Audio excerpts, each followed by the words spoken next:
We are part of the Fired Up Sports Network of shows. Please check out other Fired Up Sports Network podcasts like the P-Lot Pod, Water Cooler Talk, Bell Smashers, Philly Sports Love and Pain, Drunk on Broad, Beer Battered Sports, and the Fired Up Sports Show, which are available on all major podcasting hosting sites and social media. Also, check out Mark Ramos' Roundup on firedupsports.com, which breaks down the happenings going on with all your favorite local teams.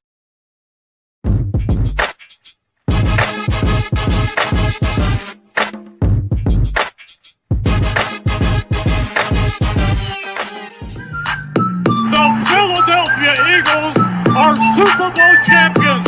Eagles! Swinging a miss, struck him out. The Philadelphia Phillies are 2008 World Champions of Baseball. Ladies and gentlemen, the Flyers are going to win the Stanley Cup. The Flyers win the Stanley Cup for the lead. Yes! Iverson, wow, what a fake off Daniels as he broke his ankles and got all the way to the cup.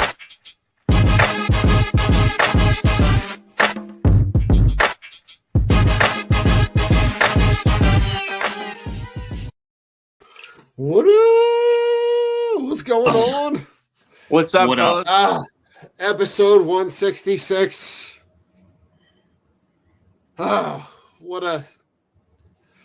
I don't even know what to say. I Listen, got you know, nothing. Actually, I got a lot. But a lot of nothing. I was gonna say I'm surprised, Rich, that you would say that there's not a lot to say.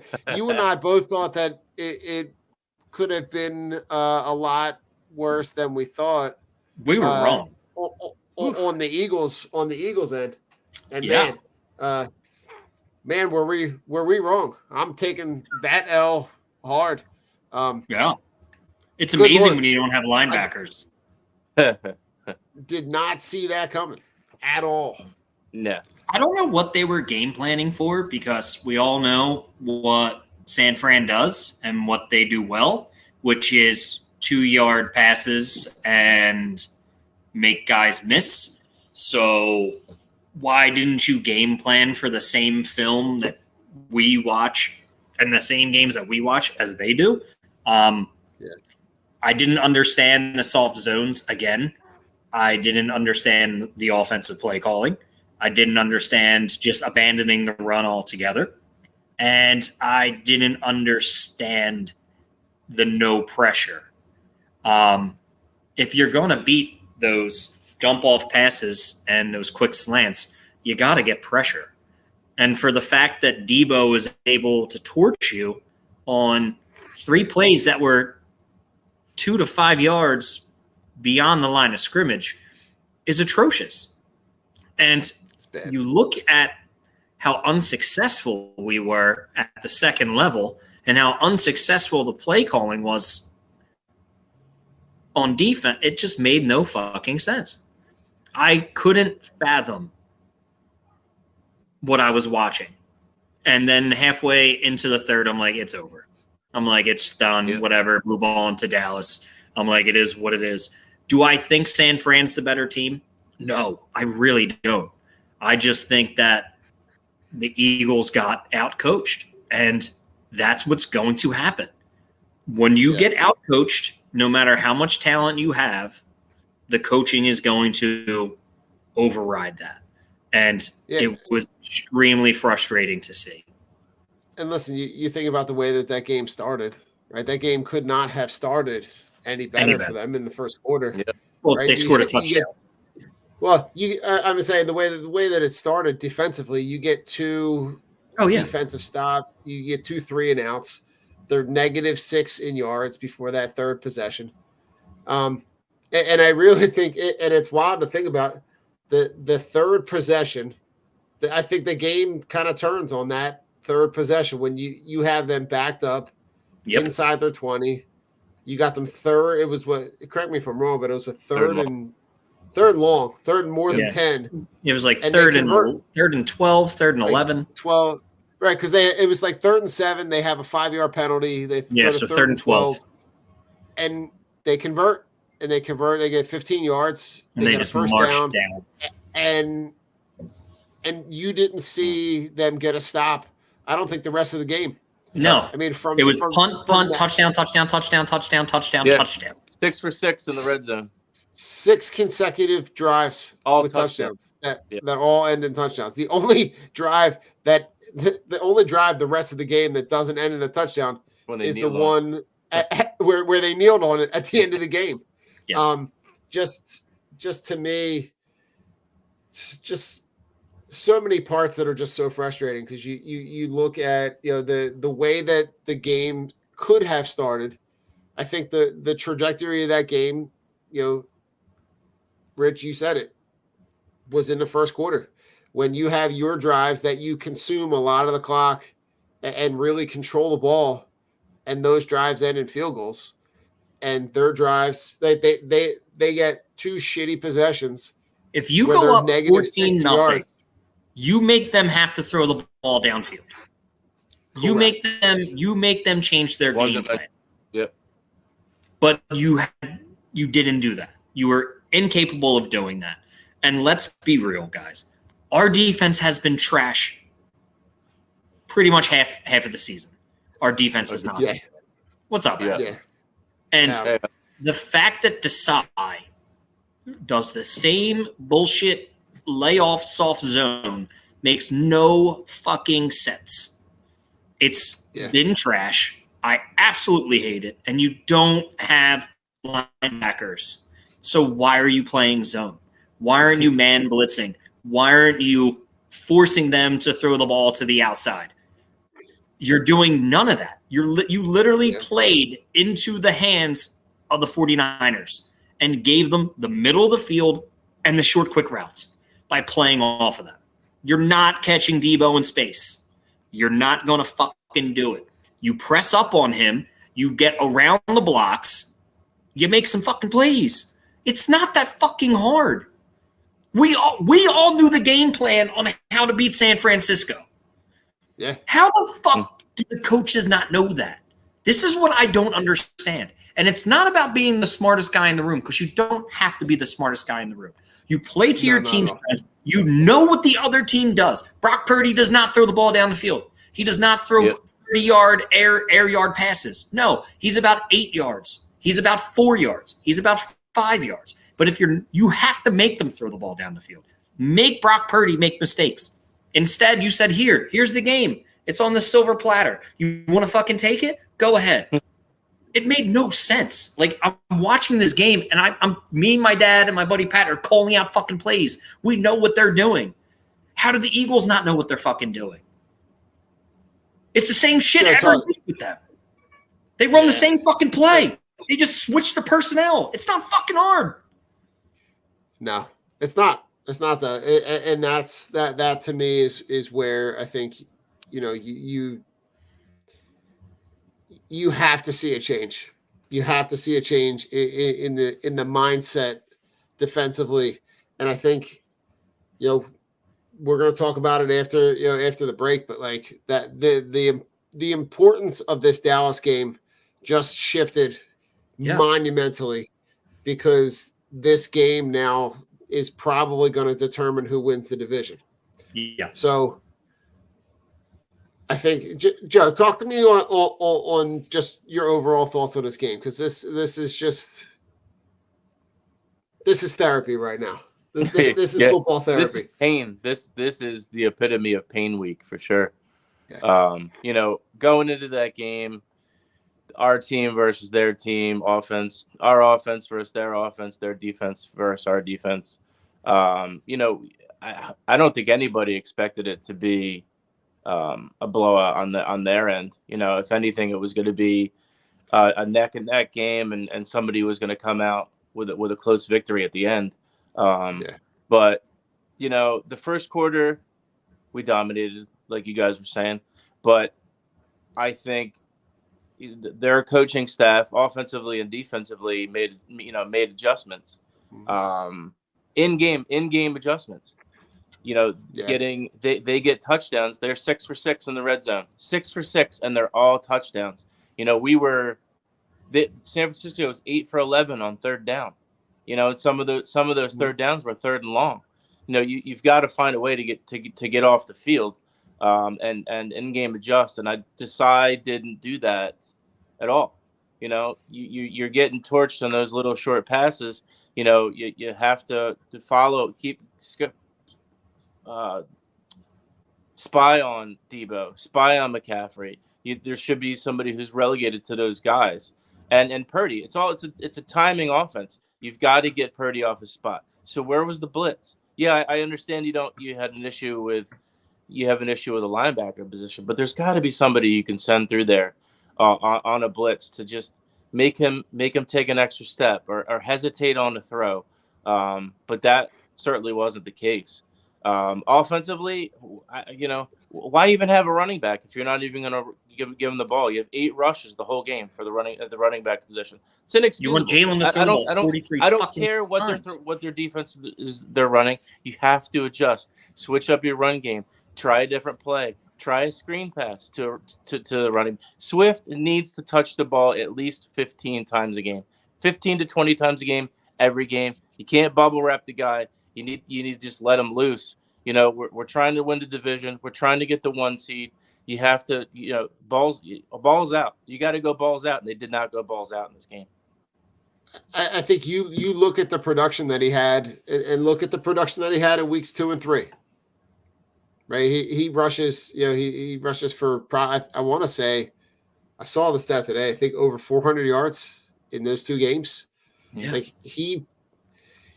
it's there. And I think you saw the in-game adjustments from the 49ers in the second half. They saw that vulnerability to be able to run on the left side of that line.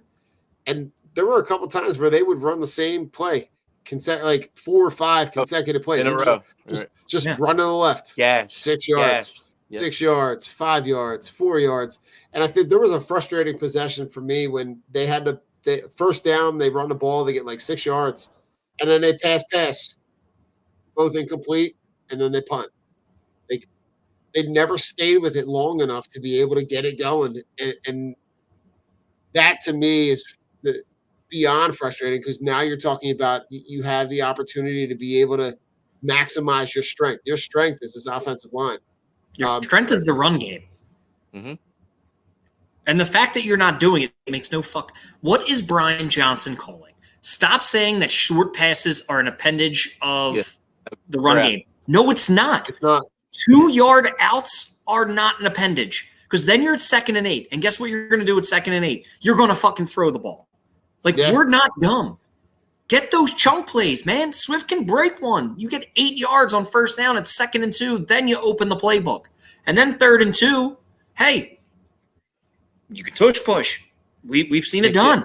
Or you run, you get a yard, boom. And then look, you push, you get it. The fact that they're just so lopsided with run the pass, it's ridiculous. Jalen Hurts throwing the ball 43 times in the game doesn't make sense. You saw why we need a fucking backup tight end because the middle of the field was fucking useless. The middle of the field was not there, and we should have attacked those guys. But you didn't have a capable tight end. Without Dallas Goedert, it really fucking hurts. You don't have linebackers on either side, so both middle of the fields were just fucking vulnerable.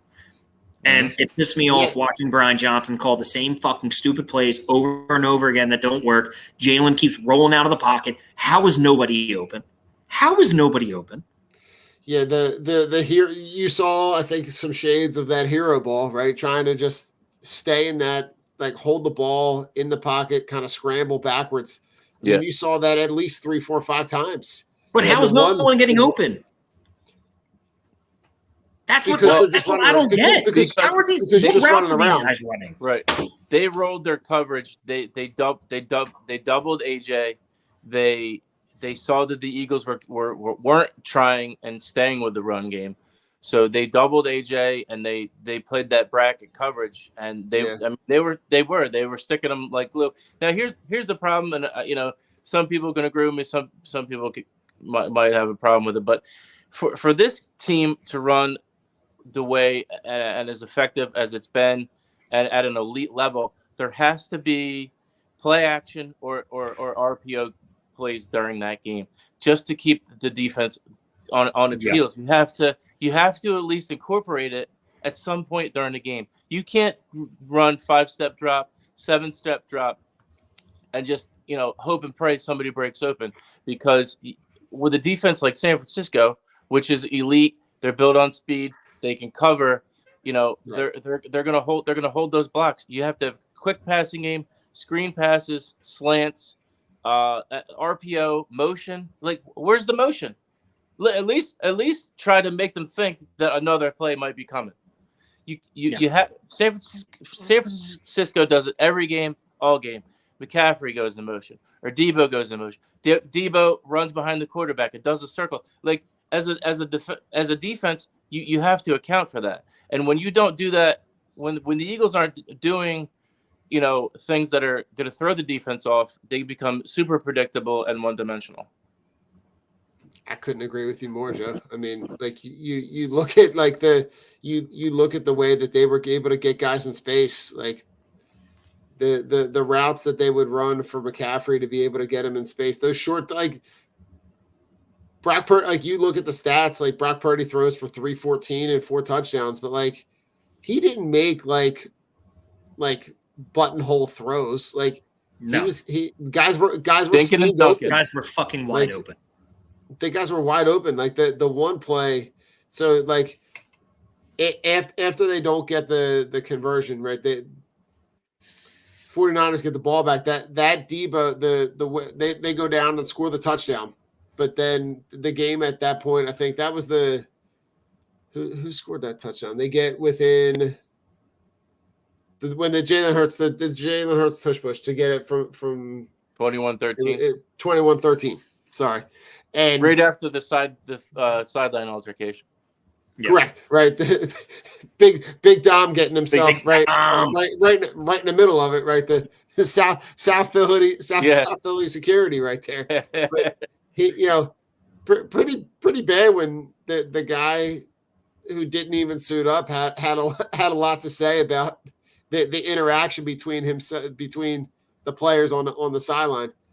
But you get that possession, right? You give the ball, the 49ers come back. That was the 48-yard Samuel. That was it. Like when they got that, like, you had it within one score. One score, yeah. You had to get one stop, and you couldn't get the one stop. They couldn't get the one stop all day. But like that, the tackling on that play, right? There's a missed tackle right away, right when he catches the ball, and then he was gone. He just runs. He just runs away from Morrow and Morrow with the arm tackle. It was just so bad on so many levels, and I think, I didn't think I could have taken a loss. This I didn't see. I didn't see this coming. No, I didn't see it either. And another week where you give up 456 yards of offense. Coming off a Bills game where you gave up over 500 yards of offense. Something's fucking broken, and it needs to be fixed. They averaged 8 yards a play. Oof. 8 yards a play. That's like, you're getting a first down every 2 plays. That's great. Yeah, like, Debo has a great day, right? Four catches for 116 yards and 2 touchdowns. Like, and then a rush for a touchdown. I'll give him credit, man.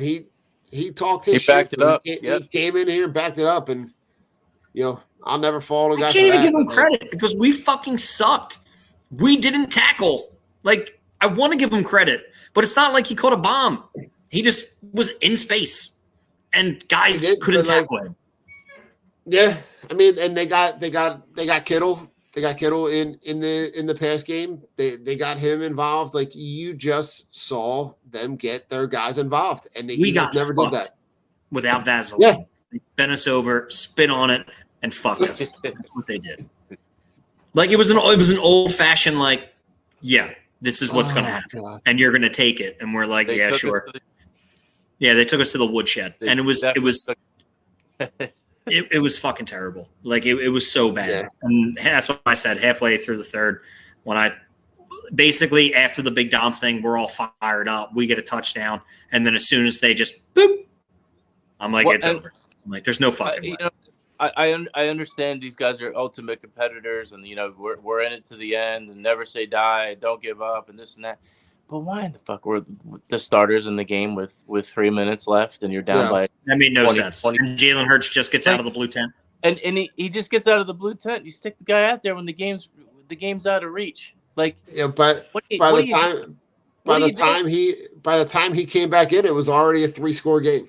Yeah, right. By the time he comes back out of the tent, it's a 3-score game. Like, I'm surprised they didn't call a quarterback draw right away.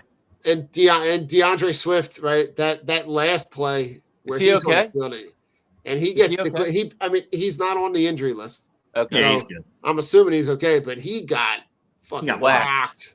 Yeah, and you're really lucky that you don't sustain an injury at that point with him. Yeah. Just a lot to not feel great about. They just need to go back to their identity and do what they do best: run the ball and control. Like, people want to say our defensive line is the best in football. It's not. It's not. It's full of. They're not playing like it. They have a lot of. They have a lot of talent, but they have a lot of talent. They're not playing like it. No, so not before we go and talk about the Cowboys, Shaq Leonard, right? So the Shaq Leonard deal gets done.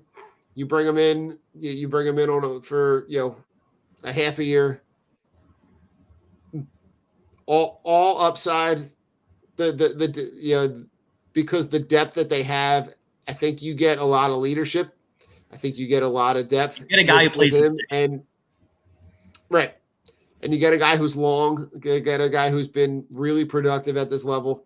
May not have been productive recently, but at this point, there's nobody else out there that I would want to bring in. Right. Not a linebacker. What are your thoughts? Fantastic. Yeah, I mean, great move. Go ahead, Rich.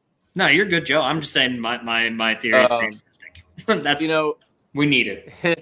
He's played. He's been a Pro Bowl. He's played at an All-Pro level. He's battled injuries. I was listening today. I guess he's had. I think from what they said, he's had 2 back surgeries. And he's only 28 years old. So you hope you get a guy who's fresh, who's in shape, and he's ready to roll. I'm thinking that they're probably going to throw him right into the fire. I mean, at this point, I don't think it really matters. I mean, they cut Ellis today. I mean, other than that, Moreau's your best linebacker, and that's a really scary thought. I don't know what the latest is on Cunningham. I guess they'll probably wait until Friday to say whether he's going to play or not. But from what I've heard a few days ago, that he might be out for this game as well. So, I mean, he has to be better. He has to be better than what you have now. He has to be better than what you have now. Yeah. You don't know if you're going to get that in the first game, or if it's going to take him a game or two to get up to speed and game ready and learn the playbook and be in the right spot. But he's a pro. He's a vet. He's played it at a super high level for a few years. I mean, he knows what to do. It's just a matter of him picking up the system and being ready to roll for Sunday. But I mean, it's a low risk, high reward. You were forced to make a move because they're calling guys up from the practice squad to play linebacker, and here we are. We're going into game 13. So you need somebody who's solid, somebody who's a vet and a pro and knows what to do and can fill in. Yeah. I think that this is really a product of you have to punt on some position on the roster, right? Like you can't go out and sign everybody at every position. And they were really relying on Nakobe Dean to come in and fill that role.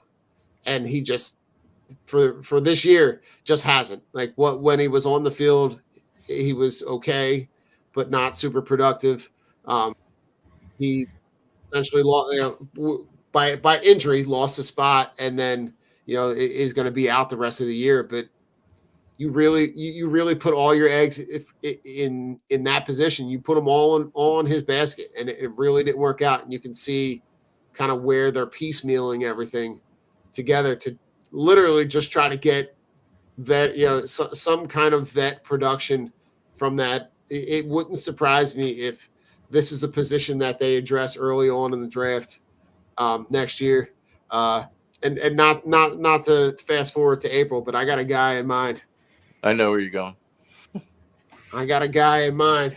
I know where you're going. Go ahead. That baby, that baby Axeman is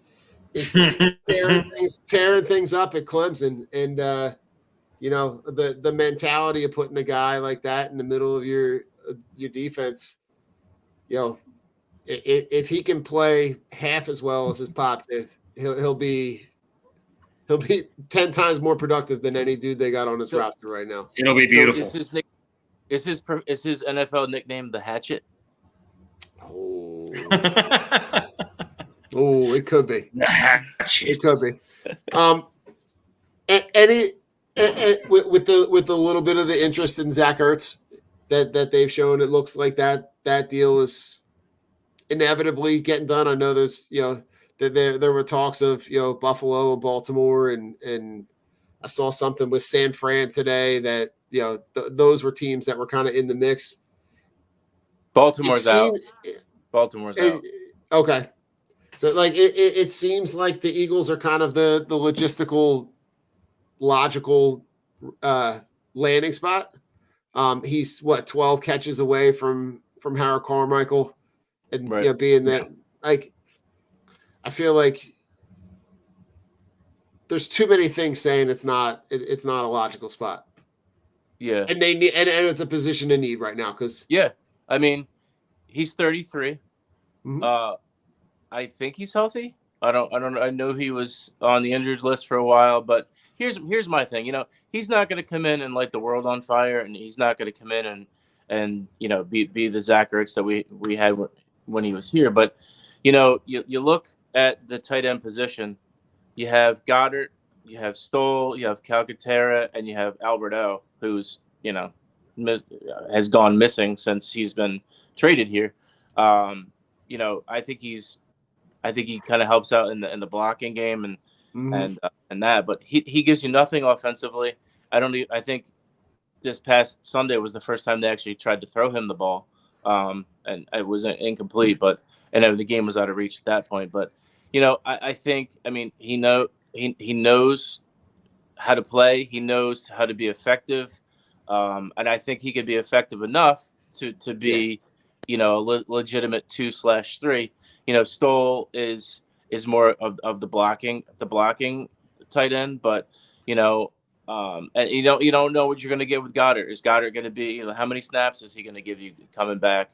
Is he going to be 100%? How long is that going to take him? But it's good to have a guy that safety valve who can give you a few snaps, a couple grabs here and there. I just think offensively, he's going to be more effective than what they have to offer, other than Goddard. I like it. We need just a backup body who can play the middle of the field, and that's what Ertz can do. He's not going to get you a yak, but he'll catch it. So that's all I fucking care about. Just someone who can catch the ball and someone who can run the routes, because it's been a hole. You're wasting two spots with Calcaterra, who's I don't even know if he's cleared. He was out with a concussion, but back in college that was his knock because he had so many. That's why he fell so far in the draft. Right. Because it was concussion history. And then Alberto, you trade. I know it was a late round pick, but as of right now, that was a bust move. The guy just doesn't give you anything. So at least you're getting with Zach, and I make the move. It's not about money at this point. It's about familiarity, and you already know what you're getting. Yep. Absolutely. Well, listen, gentlemen, we're going to take a fantasy football break. We'll get some fantasy football advice from Coach Trav, and on the back end, we'll talk all things Eagles-Cowboys. Down go the Philadelphia Eagles. What a privilege it must be to be so unbelievably upset that you lose one regular season game. Welcome to the Losing Sucks section of Drunk on Broad. I'm Travis. My co-host Dustin is not with us tonight. It is just me. I'm going to bring you a couple players that I think you can rely on or take a swing on in Week 14. By this time in the season, you pretty much know exactly what it takes to get in the playoffs if you have not already been eliminated or clinched your spot. There are players that are needing big weeks from some uncommon names. This section is called Living on a Prayer. So if you've got injuries or you have Washington players on a bye, for example, and you need a couple of guys that are not your mainstream names that you might be able to rely on, here are some guys to check your waiver wire for. Maybe they're on your bench and you're debating throwing them in there. Number 1, Noah Brown. Yes, the Jets defense is tough, but we saw Noah Brown give us a few top 5 performances when Houston was depleted at receiver. It is once depleted again with Tank Dell out on IR. No, this is not promised, but this whole section is not promised. But in a pinch, I think Noah Brown could work out. Number 2, Zeke Elliott. I know it's painful to even say the name, but he should see 15-plus touches this week. With Ramondre Stevenson out, he got a lot of work last week. Maybe he falls into the end zone, gets you double digits on the week. You could do worse than Zeke in your flex this week. Gardner Minshew, he won't give you a 25 to 30-point week. I don't really think he has that in him. But with all the injuries, and especially in Superflex and 2-quarterback leagues, which are becoming more and more popular, that 15 to 18-point guy with all the injuries right now is very useful. I'm rolling Minshew out in a couple of Superflex leagues myself. Jameis Winston, if Derek Carr is out, we know who Jameis Winston is. He's going to sling it. He's going to say fuck it. He's going to throw it around. Big upside swing here. If you are in need of a 30-point quarterback, 25-point guy, I would say he has a better chance of it if he gets the full start than a guy like Gardner Minshew. Taysom Hill will be a thorn in the side. He always is. But Jameis just lets it fly, and he's fun to root for. Jake Browning, we just saw a huge game from Jake Browning, a top 5 week. Was it a one-game wonder, or did something click for him? I think he will give you that 15 to 20 points, kind of like Minshew, at home with all of his weapons healthy. I think you could do worse than Browning if you're in a pinch. Moving on, Zach Moss, I think, is due for a big bounce-back week. The Titans gave him a tough outing last week, but we saw a top 5 fantasy running back over the course of 6 weeks to start the season. He can get it done. He will get it done this week. Don't bench him just because he came up short for you last week. Chuba Hubbard, RB11 and RB6 for the last 2 weeks, not to mention 39 carries over the last 2 weeks, which is insane. He is the lead back. I don't know why. I'm a big Miles Sanders fan, but Carolina is not. Hubbard is the guy right now. Flex start him if you have him. Start sit. Quickly, I'm going to start the hot-handed Jordan Love. I'm going to sit Geno Smith versus San Francisco, even after a huge Week 13 for Geno Smith. Starting Keaton Mitchell. Yeah, he's been getting progressively more and more work, and he has been very efficient. Electric speed. I'm starting Alexander Madison versus Vegas, over 65% of snaps last week and 5 yards per carry. Keep it going, Alexander Madison. I'm sitting Devin Singletary. It was fun while it lasted, but Pierce is back, and I don't like the matchup with the Jets. I know they've given it up a little bit on the ground. I don't think Singletary is that guy. He doesn't have the backfield to himself. Sit Najee Harris. New England has been bottling up running backs. We just saw Eckler get 3 points versus them. It feels like a Jalen Warren game more than a Najee game this week. Wide receivers, starting Brandon Cooks. He's in a groove, and with CeeDee Lamb getting all the attention, he should get another 60 to 80 yards and a good chance at a touchdown. Start Rashee Rice, 16 catches on 19 targets over the last 2 weeks. He has arrived. He looks great. Shootout game coming with Buffalo. I expect a boatload of fantasy points in this matchup. Sitting Adam Thielen. Carolina sucks, and Thielen has gone one good game over the last 5 weeks. Let's not just keep hoping that he comes back. Let's play a guy with more upside. Sitting T. Higgins if you can. If you do play him, I don't mind it because of the name, but it does appear to be Jamar Chase as the first, second, and third read for Jake Browning. Maybe he starts to spread it a little bit more, but it does look like he knows I can go to Jamar Chase and nobody will be upset with me pretty much the whole game. 4 names, my big picks of the week, guys that I think will smash their projection. I already mentioned it. Jordan Love is hot. He gets the Giants. Enough said. James Cook, in the last 2 weeks, has been fed the ball. I think James Cook is going to get close to 100 yards in a score. I think most projections probably have him around the 12-point range in PPR. I think he approaches 18 to 20. Gabriel Davis, same matchup. We know what he has done to the Chiefs in the past. Gabe Davis, for some reason, lights them up. And I think we'll call it 2 touchdowns this week for Gabe Davis as a bold call. Finally, Evan Ingram, coming off of a 27-point day in tight end premium leagues. Evan Ingram with CJ Beathard at the helm probably this week. He found Ingram early and often. It's going to hurt the receivers to have Beathard there, I think, but that little safety valve of Evan Ingram is going to be heavily, heavily used, I think, by Jacksonville. So, good luck if you're not in. Once again, you can always DM us on Twitter. We respond immediately. If you have questions about start sit, we will talk you through who we think and why. We're not just going to throw a name at you and then not respond if something goes wrong. We will take accountability for it, right or wrong, and we will explain our thought process to see if you agree. I hope that you are in your playoffs. I hope that you've been picking up on a couple tidbits here and there. We've been right, we've been wrong, but it's been fun. One more week before the playoffs. Losing sucks. Don't do it. Go Birds.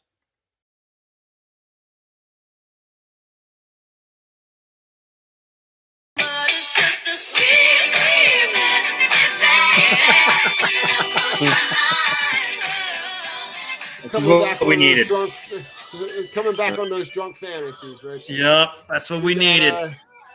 I love Coach Trav. Jameis Winston's gonna just say fuck it and throw the rock. So that's what he does. I mean, listen. It as weird as it is, it's so true. It is so very true. It's listen, what Jameis. It does. I mean, he's just gonna sling it, and then he's right. He's gonna. Yeah. What's the thing? Ludicrous. Just gonna keep eating. Yeah, eats his fingers. So right, gross. So I got. What a weird. It is. All right, I got it. Before we talk Cowboys, I saw these 2 wild stats. So do you want the wide receiver stat or you want the running back stat? Give me both. Joe, who you want first? You're gonna get both. Right, the running back stat. All right, running. You ready? Alvin back. Kamara is on. Alvin Kamara is on pace to become the 6th player in NFL history to have 1,300 scrimmage yards in each of his first 7 seasons. Wow. Oh, that's yeah. And if the stats about Mike Evans, that's incredible. No, can we name the other 5? There are 5 guys. 1,300. Brian Westbrook. Nope. I'm gonna give you the team. You tell me the guy. Oh. So the first guy, Rams and Colts. Oh, Marshall Faulk. Nope. Older. Edgerrin James. Steven Jackson. How about the goggles himself? Eric Dickerson. Who? Eric Dickerson. Oh, sorry. Couldn't hear you. The next one should be a layup. Lions. Barry Sanders. Barry. Okay. Patriots and Jets. Curtis Martin. Curtis, yep, my Curtis favorite. Chargers. LT. Mm-hmm. All right, the last guy. You could have given me 100 chances to guess this guy. I would have never guessed it. The Bears. Walter Payton. No, much more recent than that. David Montgomery. Mm-mm. Anthony Thomas. No. Give it. Matt Forte. Matt Forte. Yeah, wow. Matt Forte. So, dude, he was that good. Eric Dickerson, Barry Sanders, Curtis Martin, LT, Matt Forte. Wow. Right. All right. Here's the other crazy stat. Tyreek Hill has 1,481 yards this season. He's got more receiving yards than 5 other teams' positions. Yeah. Okay, can you name the teams that he's got more receiving yards than? Patriots. Jets. Yep. Arizona. Jets. Cardinals. Arizona. Yep. Raiders. No, not the Raiders. Falcons. Falcons. Yeah, definitely Falcons. Yep. Carolina. He's got more. No, he's got more receiving yards. There's just 5. Yep. So Cardinals, Patriots, Giants, Jets, and Falcons. Giants. Giants. We didn't say Giants. Yep. We didn't say Giants. You didn't we give us a didn't say chance, Don. You didn't give us a chance, shit. Don. Fuck you, Don. You're off. And I You're let off him the off the air. hook. You let them off the hook. Oh, We had them right God. where we want them. They were So- who we thought they were. They are who they thought we are. All right. So we got a big division matchup. Yeah, we Eagles, do. Cowboys. Fuck the Cowboys. Let's Fuck just the put that on the Cowboys. table. Fuck them. As always. But this game, with the way that the game played out on Sunday Yes. against the 49ers, this game took on a whole different level of importance. Yes. You got the Cowboys sitting at 9-3. Yep. You got the Eagles at 10-2.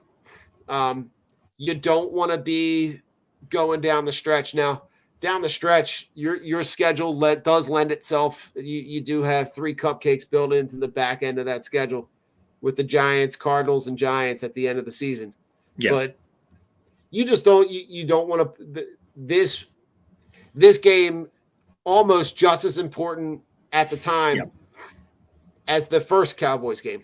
Mhm. They've kind of gone 1 for 1, which, considering the stretch of games that they've played, really impressive that they've been able to maintain that, because a lot of people thought that there was going to be a lot of fallback, that they'd have to play catch up with the Cowboys. Going into this game, what's the matchup you're looking at that speaks to you? Well, the CeeDee Lamb and Jake Ferguson matchup. They're the 2 things that I'm worried about. Just because of what you saw CeeDee Lamb do to us the first time, and the fact that, we just get destroyed in the middle of the field. I think Zach Cunningham coming back this week, most likely, is what I read. And then the addition of Shaq Leonard, you kind of just got to throw him out there and say, hey, man, you're fucking playing. We need you. Sorry, no time to get acclimated. You're a vet. Just get in there. And we actually need to see a fucking pass rush. It would be really great to see a pass rush again. I don't know if our boys were super tired from playing over, 180 snaps over the past 2 weeks, but if I'm Nick Sirianni, I'm having a walkthrough on Friday and that's it. And being like, everybody needs to fucking sleep. Yep. Rich, you think about it, they played that 49ers game was the 3rd game in 13 days that they played. Yeah, they're fucking beat, dude. And the 49ers were coming off. Yeah. The 49ers were coming off a 10-day layoff. Yeah. Right. They hadn't played a game since Thanksgiving. So It's but here's the thing though. Again, Joe, real quick, they're facing the same kind of thing this week. Right? The Cowboys played last Thursday. Bullshit. And you're now gonna face them at home, coming off you got a quick turnaround, right, to go play them on Sunday again, and now you're gonna face them with an extended break. But it's gonna be uberly important to be. I think you got to get on them early. This is Rich. I love the idea of that defensive matchup where you got to get pressure, but you got to score points. Like you have to continue when you're getting in the red zone. You got to score points. Joe, go ahead. Yeah. And I think it all starts to the matchups with the players and position by position. But I mean, this game plan, this has to be like the game plan of the year for Desai and Brian Johnson. It's what are the Cowboys' tendencies? What do they do well? What don't they do well? How can we disrupt them offensively and defensively? It's this game is going to come down to having an airtight game plan. As the game goes on, being able to in-game adjust and see how the flow of the game is going. And try to swing the momentum back and on your side. But yeah, it's going to be key for them to go down there, quiet that crowd, and score touchdowns, not field goals. But yeah, you've got to find a way to get a more consistent pass rush consistently throughout the game. It can't be sporadic, and it can't be show up here and show up there, because Dallas will torch you.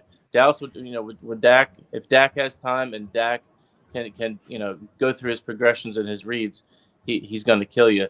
And our the middle of the field and our secondary has not been good. We're toward the bottom in third down. We're toward the bottom in with our corners and safeties and just the linebackers or the lack of linebackers. And this is the kind of team just like San Francisco that if they could dink you and dunk you with Pollard, but then they can they'll hit you down the seam with Ferguson. They'll hit you over the top with Cooks now, who's stepped up, and his stats have gone up the last 3 or 4 games. So it's going to be a tall task. It really is, but it's got to be a mindset. They've all got to be on the same page, and it starts with the coaches. Yeah, it's worrisome because Byard's also looked absolute dog shit since he came over here. I don't understand what happened to him.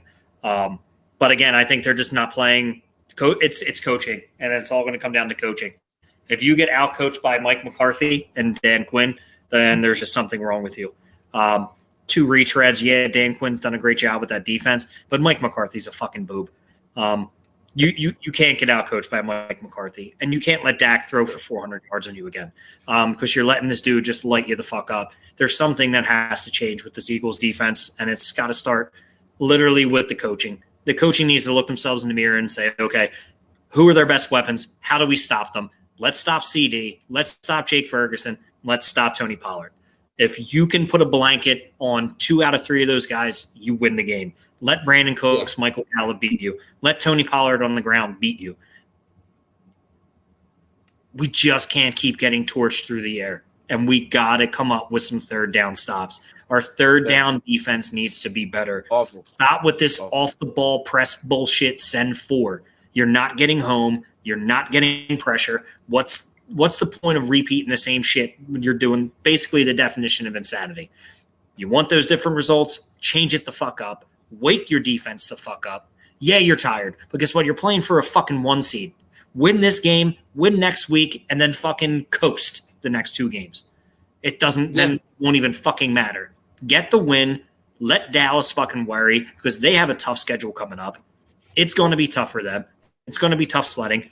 Make sure that they fucking finish the season with 6-7 losses. I just can't watch the same bullshit. I'm not nervous because it's fucking Dallas. You lose to everybody during the season, but you beat Dallas twice. I don't give a shit.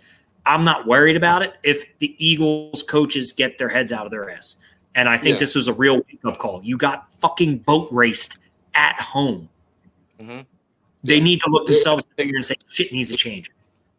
Right. Every player should take this personal. Every player should take that loss personal. You got embarrassed. You got embarrassed, and you got embarrassed at home, and you got embarrassed on national television when everybody was watching, and it was the game that everybody was talking about. Right. This is the revenge game. This is this is what you would have seen if Brock Purdy had played in the NFC Championship game. It was all of that. All of that was wrapped up. And you gave them all the ammunition to justify the 8-3 49ers being the number 1 team. Like, Rich, we talked about that last week. Like, how do you put an 8-1 team as a number 1 team, and you have a 10-1 team as a 7 team? Well, it kind of played out like that. Like, that's exactly how it played out. Everybody in their mother was justified in what they said. Now, listen. For what it's worth, right? The 17 season, you remember when they go out to Seattle and they lose that game in Seattle by 14 to get to 10-2. So same point in the season, same kind of result. They have and that ends up being their worst loss of the year. Maybe this is, Rich, the wake-up call to be like, all right, here we go. Like we gotta switch shit up. We gotta get our shit together. Because you're not going to be able to kind of live on the edge of like giving up a shit ton of yards, like and think that on some level you're just going to be able to survive. Like you got to go in and you got to assert your dominance. And I'm going back and I'm looking at their schedule and I'm looking at the quarterbacks that they've played when they've blown teams out, right? Like they beat, the New York Giants with Daniel Jones. They beat the Jets with Zach Wilson. They lost to the Cardinals with Josh Dobbs. They beat the Patriots with Mac Jones, right? They lose to the 49ers. They lose to the Chargers, or they beat the Chargers. They beat the Rams, right? But they've already beaten, right? They beat New York again. They beat Carolina. They beat Washington. Like, they have not played elite level talent and won games. And the games that they've lost, like it just this team can beat this team. Absolutely. Right. Without a doubt. And I think you have to go in, and again, a Sunday night football. You got to go in. Everybody's going to be watching, and here's your chance at redemption. You go in and get to show everybody why you've already put 10 wins up on the board. You got to do that. You have no other option. And I think I liked what I heard coming out of the locker room afterwards, that that's the mentality now. Like, yes, we have to learn from this, but we got to go out and prove it week after week after week. I don't know. And I'm also looking at their schedule going down the stretch. They're going to play the rest of so week 14, obviously they're playing, so they're playing the Eagles this week. They play, and then they go at Buffalo, at Miami. At Miami. Yep. Mm-hmm. And then they play Detroit. That's a good stretch for them. That's where you're going to need Buffalo, Miami to, or Detroit, because let's be honest, Detroit's going to be battling them for a playoff seed, right? Detroit wants they want that. They're going to be going for that 2 seed, and they've dropped a bunch of games. They've had a bunch of missed opportunities at chances to kind of elevate their position. So you have the opportunity right now to put yourself up 2 games with, what would be 2 games with 4 to play. Yep. And that's what they need to do. Yeah, I mean, the mentality going into this game and even the Seattle game, it has to be like do or die. Like, you gotta act like this Dallas game is a playoff game. Well, it is.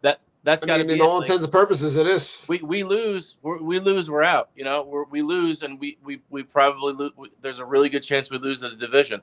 There's a really good chance that we fall to the fifth seed, and we're playing playoff games. All of our playoff games are going to be on the road. So, this loss, this ass kicking that we just took, really, you hope that they're all on the same page. You hope that they all can rally together. And go out and show that everybody, and show, the coaches, and show each other, and show everybody that, that game was more, their fault than what the 49ers did. Because, they let the 49ers come in here, walk all over us. There's no better way to forget about that and move on than to go, win, go win in Big D, primetime game. Where you're battling this team for the division. I mean, there's really no more excuses. That there's no excuses for these coaches to not. They got to stop with the shitty game plans, and the players just need to play. It's all. It's time to show up. It's time to produce and go get a W. Yeah. And Joe, speaking of having players play, like, we never talked about Lane Johnson and his performance on Sunday, but he looked every ounce of dominant All-Pro Lane Johnson. That you're going to need that. You're going to need that this week. Like, I'm looking at this offensive line. That's the group that I'm looking at. I think you've got to establish a pocket. You can't get Jalen Hurts on the run constantly, scrambling to kind of make plays. You got to get the ball out of his hands. I'm looking at the offensive line. I don't have a play of the game. I'm looking at this offensive line to be every ounce dominant to be able to establish a pocket, let Hurts throw the ball from the pocket, but not back there scrambling around for 20 seconds trying to play backyard football. Right. Yeah. But I think this is a close game. This is like a 31-28 game to me. I think this is a field goal late to win. I think this is another game that comes right down. I think we're going to be, scrambling for the Tums in the medicine closet late. But this is going to be. I think this is another place where they go back and forth and they battle. They are going to give up points, but I think in the end of the day they get the win. I think 31-28. Okay. What do you got, Rich? Go ahead, Rich. You're too quiet for me. Just thinking, man. Just that loss stings. Yeah, it's just the fact that I'm just pissed at the coaches, man. Like I'm pissed about just the overall game plan, and I just hope the game plan going into this is better than even when we played Dallas the first time, because they know what our strengths and weaknesses are, and we know what theirs is. I'm thinking it's going to be a 33-24 Eagles victory. I'm hoping they come out of the gate and they step on necks, and that's what I want to see. I want to see actually taking a 17-7 lead into the locker room, getting the ball in the half, scoring a touchdown, easing our way to a victory. Dallas scores a few touchdowns late, but we just pretty much dominate both sides of the ball. That's my that's my expectation of the game. 33-24. Realistically, I'm thinking it's going to be more like 28-27. Eagles pull it out. It's just going to be one of those things, man. If it's you know what you're going to get, and you hope it's different. You hope that you see an established run game. You hope to see a defensive line that's hungry and can, get pressure with 4 or 5. You're hoping to see Darius Slay and James Bradbury show the fuck up and show you why they were, all pros.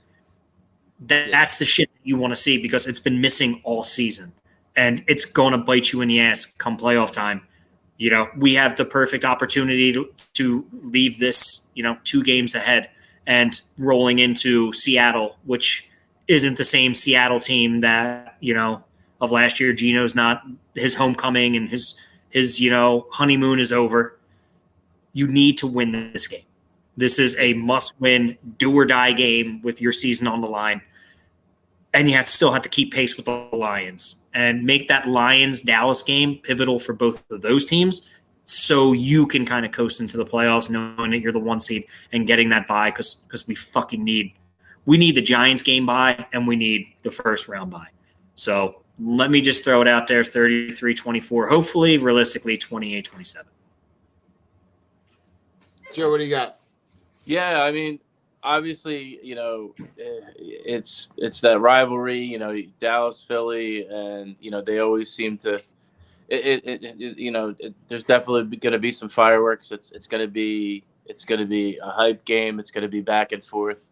But yeah, I've got Philly pulling it out in the end. Another just your blood pressure is going to be through the roof, and you're just going to be on the edge of your seat, just like we seem to be every game except for last week, unfortunately. But I got the pulling out in the end too. I think it's probably going to be probably high 20s, maybe around 30. I got Philly 29-26, pulling it out by a field goal as well. Just because it just has that feel, it just has like that vibe that's how it's gonna come down. It's gonna come down to that last possession, or somebody makes a big stop there at the end of the game. For me, I'm hoping it's the defense. The defense was just embarrassed on national TV, totally just dismantled. They've got a lot to prove. They absolutely have a lot to prove, and I think Brandon Graham shows up again. Brandon Graham showed up huge in the last Dallas Philly game. He doesn't play a lot, but he always seems to make his mark on Dallas, on Eagles versus Dallas. So I think he's going to have a good game. they need to show up and make stops and make plays when it counts. You know, they made no plays last week. Nothing. The defense did nothing for you. So you gotta come up with a big stop at a key moment to hang on to victory.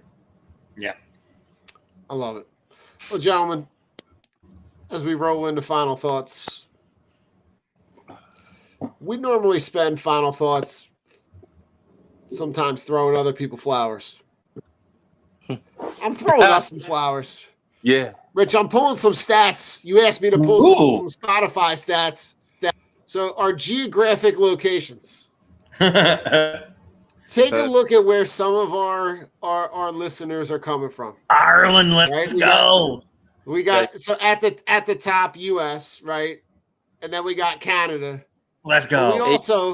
We also have Germany, Ireland, Love India. it. India, Brazil. Let's go, my Punjabi crowd. Let's go. You ready? You ready for this? We got the UK. Hell yeah. But we also have Pakistan and Bangladesh. Yo, let's go. My Pakistan homies. Listen, we got it. We pulled some geographical data. So we've now been listened to in 10 plus countries. I love it, dude. I love it. Right. Good stuff. So we've also seen the Wrapped, the Spotify Wrapped for the year. So, you know, if we go on if we go on our Wrap tour here, we're people really loved what we were doing. They were feeling what we were doing. So did they say that to everybody? They're gonna say like, "Yo, you suck." No, like we got our top episode was a Drunk on Ice episode, volume 20. Okay. It was streamed 190% more than any other one of our episodes. There we go. You and Jay Bird. Here we go. 77% of our listeners discovered us this year. Go. Let's go. Right? Okay, we had a 17% of our new listeners started with episode 140 in the middle of the summer when we were drunk on the fills. Yes. Obviously, the U.S. was our top country. No surprise there. I don't really care what everybody else is into. Oh, true crime. Pop, contemporary, country, and rap. All right. Okay, here we go. So our listeners definitely told other people. So our stuff was shared. Dang. 73% with a direct link, right? 13% on Facebook. 7% of it was sent via text. 7% on the gram. Oh, let's go. Our stuff's being shared. I don't know who's out there listening, but listen, it's the end of the year. We got to throw ourselves our flowers. Our most shared episode was 154, Drunk on the Birds. Let's go. That was most recent. That was only a couple weeks ago. Yeah. So we had our podcast rating is a 5.0. Yeah. Let's go. It's a 5.0. Here we go. Are you a gardener? No, we're not gardening. Only for Minshew's, right? Our podcast has grown 66% more followers. Here we go. 46% more listeners. We're getting there. Here we go. Our biggest fans. Here we go, Rich. We are a top 10 podcast for 17 people. 17 people? Holy shit. Right? That's fucking cool. You ready? That's you ready? fucking... Here we go. Here we go. It's getting better.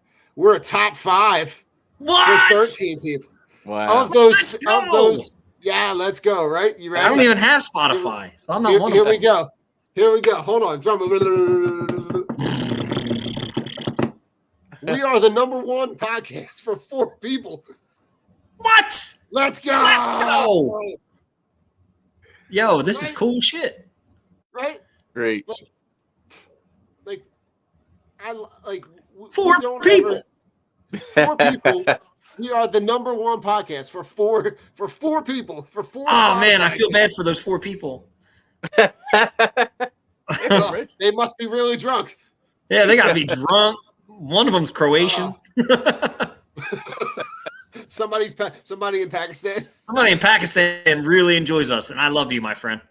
Oh God! But listen, it's that time of year, right? We spend most of our time throwing people flowers. Sometimes, Rich, we gotta throw ourselves some flowers. So it was cool to see that, and we always kind of go into this knowing that it's a conversation we're having.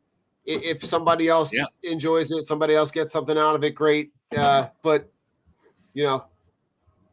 just super excited to be on. And Adam, we are the podcast kings. Adam, we appreciate it. Thank you, bro. Gentlemen, final thoughts. What do you got? Final thoughts. Experiences over gifts. I love that. So when I think of Christmas, I don't remember really any of the gifts that I got when I was a kid. But I do remember the trips to Storybook Land and my sister getting bit by a duck on one of the trips. A duck bit the shit out of her finger. It was hilarious. And feeding the reindeer and making cookies with my mom. Like that was her thing. Yeah. Even like till as of late, when mom would come over and that was our thing. We did Christmas cookies. It's the experiences, it's the memories that matter most. And everybody wants to get that big gift for, their kids or that special someone. But Christmas time is a feeling of, as we say, that perpetual hope. But it's also a time for experiences. It's also a time to make those memories last. Because at the end of the day, your kids aren't going to remember what you got them for their 5th, 6th, 7th, 2nd Christmas, but they're going to remember the traditions. They're going to remember going to the tree lightings and going to your local farm and taking a hayride and driving around town and seeing the lights. They're going to remember cookies with grandmom. They're going to remember, going to Pop-Pop's house and putting the star on the tree. It's like, that's what matters. So we want to sit there and we want to get the gifts and we want to forget the true meaning of Christmas and just skip out the experiences and the memories. It's going to leave that hole. And, some of the best times that I've had, were Christmas time traditions and the making of the cookies with my mom and stealing one off the tray. She'd put 3 down, 2 would be gone. You want to make those experiences and those memories because that's what you're going to remember. You don't have to be rich to, drive around and see lights. You don't have to regret, I couldn't get my kid that PS5 or, I couldn't get that $100 toy. Yeah. But the experience of you being there with them and sharing the joy and bringing the spirit of Christmas and the true meaning, that's what they're going to remember. And that's what I want people to realize, that it's not about the gifts and the money, and it's about the company. It's the people who you can sit around and bullshit with and laugh and create memories. Yeah. The little stupid traditions that, you have, they may be stupid, but they matter. And for this upcoming season, try to cut back on the extravagant gift giving and make some experiences and some memories that people are going to remember, especially with your kids or your parents or your loved ones, because time's short. People grow up. People move away. People aren't here anymore. Yeah. Enjoy it. Love it. And keep making those memories. I love it. Joe, what do you got? I'm going to pass it off to you, Don. Oh, no, Joe, I was throwing flowers here. Okay. My final thoughts we're giving us our flowers. No worries. Yeah, I mean, the work. So no, you're. But I mean, I could just echo the stuff that Rich just said. Lacey and I both agreed that we're not exchanging any kind of gifts this year. That if we want to get each other anything, then we're gonna figure out a way to make it an experience and start transition into that as the kids start to get older. We're at a place, Rich, kind of in the same place, right? It's about the experiences. It's about, trying to sit down and watch a Christmas movie every night, trying to sit down and if we we take a detour to go see some lights, like just doing those little things, taking the rides in the car, or like letting the kids play, letting the kids play DJ in the car and just let them put on whatever they want. Just those little things that they don't cost anything to do, and they make everything, and trying to live by example. The more that you can do that, the more that you change the trajectory of their lives, their experiences, and the more opportunities that they get to see if they can share that reward with someone else. Yeah. Well said. So, gentlemen, Rich, you know what to do, brother. Take us home. Well, you stuck around, you fucked around, you found out. I'm Rich. That's Joe. And that guy, hold on, I got my finger on her. That's Don. We are Drunk on Broad. And as always, fuck the Cowboys. Fuck Dre Greenlaw, because Big Dom said so.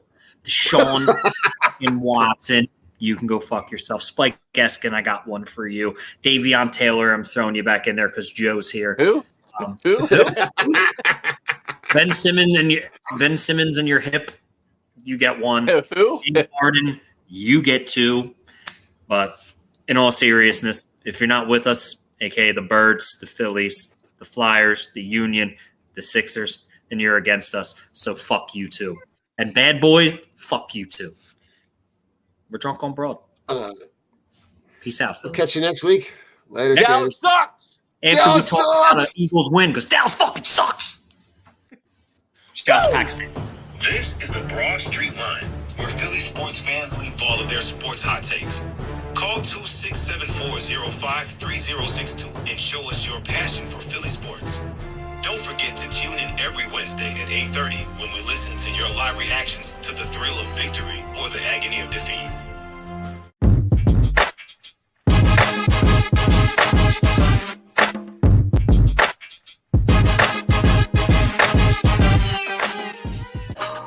They're swinging a miss.